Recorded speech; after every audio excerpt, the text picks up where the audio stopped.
security guarantees. Specifically, this is the direction of the contingent. This is what we want to achieve, I think. These could already be the first results, already theoretically obtaining specifics regarding certain countries. Please.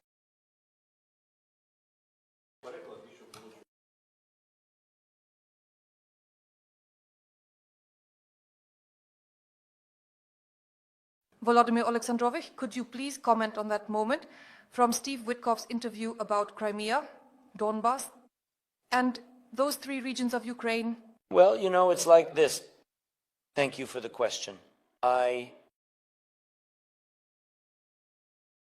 First of all, you know my stance. I believe that there are significant downsides, but there are also upsides to all of this in this topic.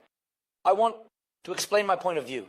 First of all, unfortunately, there is a lot of information being spread by various people. And the person you mentioned,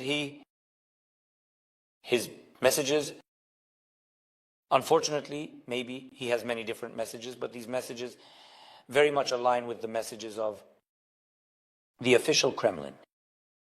And these messages have been voiced more than once. Regarding the referendums, the most convincing story about the referendum, we all know that there are no real legal grounds to hold referendums. Secondly, no one can legitimize these referendums because they were held at gunpoint.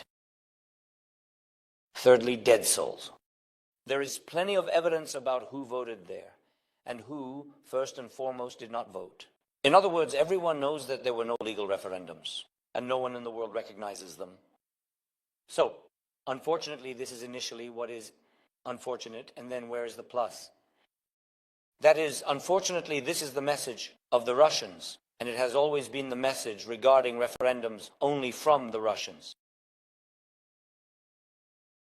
The second story regarding no one recognizes these territories, Russians. And unfortunately, there are some voices, you see, in the USA at a high level spreading this information that supposedly these lands once belonged to and were once Russian. That is, this is, again, the same Russian narratives except for law, nothing new. Then they have a story. Well, like, they artificially transferred these territories to us, so this is Putin's work. Everyone knows this work. It's official, it's different in all his messages. I believe that Mr. Vitkov spent a lot of time just in dialogue with Putin. But what are the advantages of this? I will explain to you. That is, when there is no trust at all in a person, then you don't believe even a single word. And this is what will happen in relations. I strongly believe in this between the United States of America and the Russians, because they talked from cafes to the unconditional end of the war, that they want the war to end.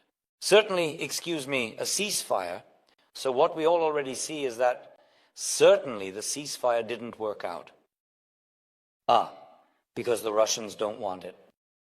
Moreover, even these unconditional agreements we just talked about regarding the sky and the sea and the humanitarian exchange direction, they still inserted their agricultural products right there on the spot.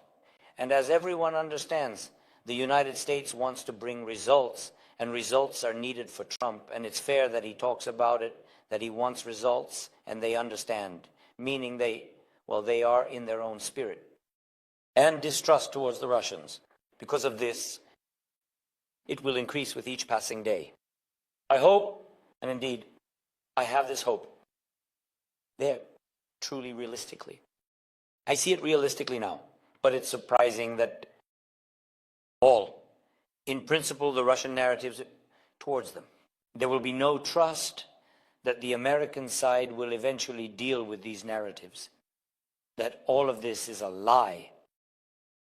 Yes, well, I don't want to talk about drones anymore. I just don't want to comment on it.